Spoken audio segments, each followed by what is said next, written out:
Prime Minister, the IT revolution has transformed society. How would you expect disabled people to have benefited? Well, the world is obviously very different for IT than it was 10 years ago, and it'll be even more different in 10 years' time.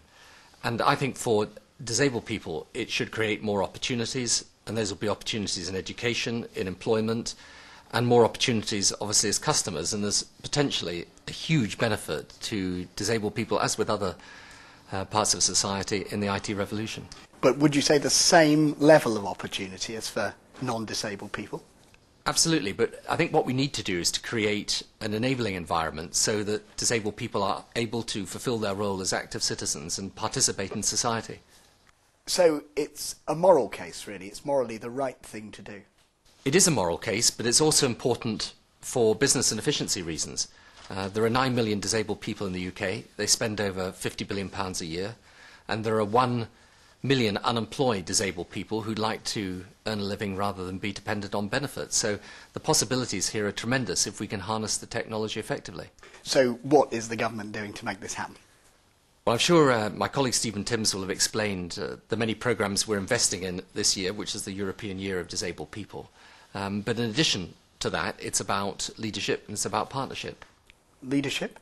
Well, leadership in the sense that government's a large employer. We need to take a lead by employing more disabled people, particularly in senior positions, using appropriate adaptive technology.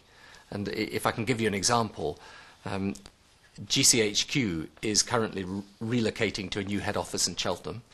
Over the past 2 years, we've been working in partnership with disabled members of staff to ensure accessibility to the new building.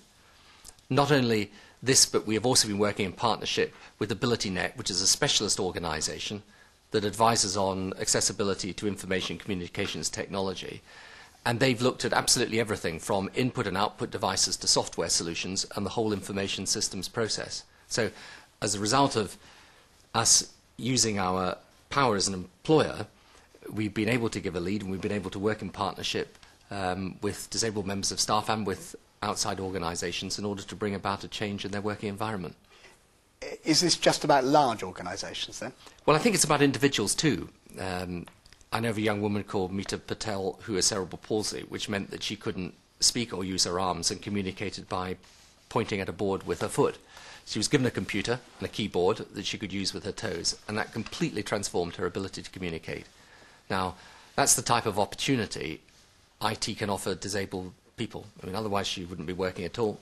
She's got tremendous ability, and now she's got, with the combination of technology and being able to make the investment in that technology, she's got the opportunity to fulfill her potential. So how do you see this developing? In 10 years' time, for example? Well, I've always believed that a good measure of a just and fair society is how we respect and give life chances to our disabled citizens. In the UK, we've done a great deal, but there's much more to do. There's still far too many disabled people who fall down the abyss, if you like, caused in part by the digital divide. So we, the government, indeed the business sector, need to work hard to close the gap. And anything less would not only be economically foolish, but it would also be morally indefensible. And that's why this conference, IT, the Universal Enabler, is so important. Prime Minister, thank you very much. Thank you.